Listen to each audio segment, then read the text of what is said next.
वित्त मंत्री निर्मला सीतारमण 1 फरवरी को देश का बजट पेश करेगी, जिसमें हर वर्ग के लिए सरकार कुछ ना कुछ तोहफे देगी। लेकिन उससे पहले आपको जनता की राय सुनवाते हैं कि आखिर नए बजट को लेकर जनता क्या सोचती है।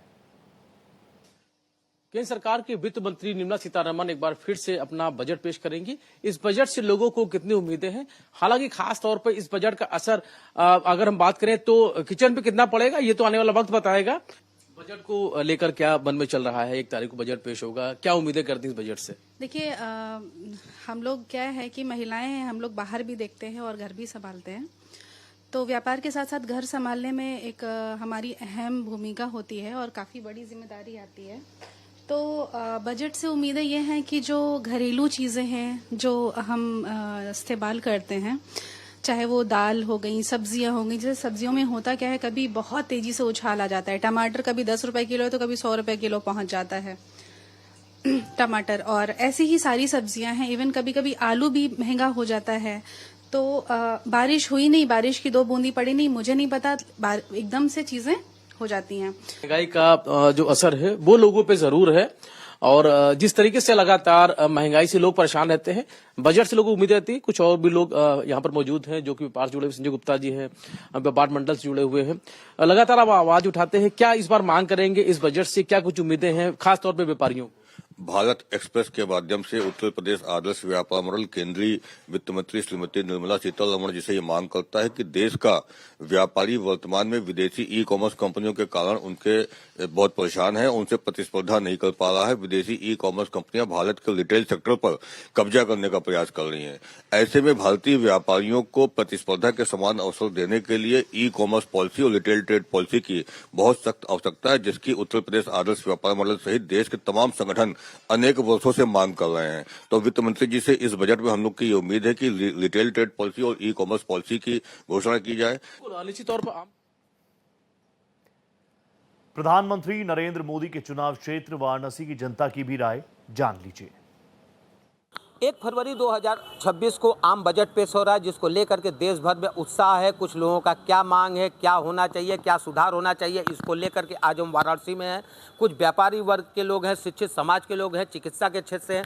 आज हम उनसे बात करेंगे कि उनको आखिर आम बजट से क्या उम्मीद है, इसको लेकर के।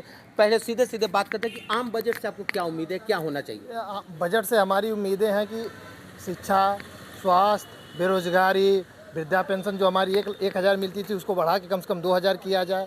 और जो नया वर्ग है, जो युवा वर्ग है, जो हमारे देश का भविष्य है, उसके बारे में सरकार को कम से कम चिंता करनी चाहिए। बेरोजगारी दर कितनी ज़्यादा बढ़ती जा रही है। आज हमारी बेरोजगारी दर 4.1 क्रॉस कर गई है।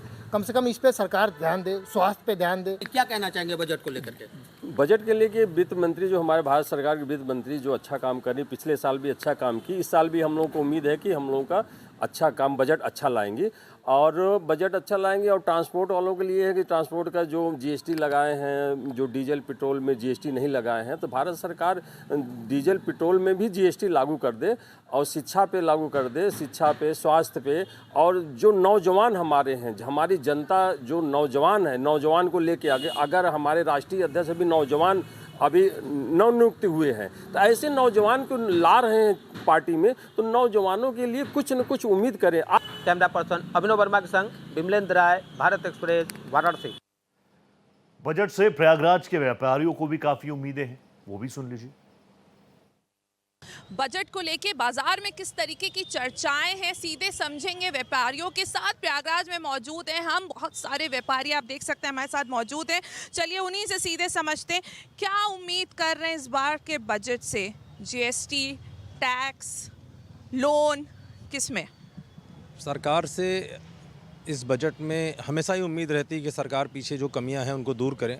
लेकिन आपके इस चैनल के माध्यम से एक जो सबसे बड़ी कमी है, जो हजारों रिप्रेजेंटेशन और तमाम हाई कोर्ट के डिसीजन के बावजूद उसमें कोई भी सरकार के कान पे जूं नहीं रेंग रही है, वो ये है कि जीएसटी नंबर देने की जिम्मेदारी सरकार की है। और सरकार ये कहती है कि यदि जिससे हमने माल खरीदा है वो आदमी डिफ़ॉल्ट करता है तो खरीदने वाले की जिम्मेदारी है। किस तरीके की उम्मीद कर रहे हैं? हम लोग इस समय ये उम्मीद कर रहे हैं कि जो बजट है जिसमें इनकम टैक्स लिमिट को सरकार को बढ़ाना चाहिए, क्योंकि सब चीज़ें बहुत महंगी हो गई हैं। सोना चांदी तो महंगा हुआ ही है, बाकी भी सब आम रोज़मर्रा की चीज़ें बहुत तेज़ी से महंगी हुई हैं। और जो आदमी का प्रतिदिन का वो खर्चे हैं वो बहुत बढ़ गए हैं।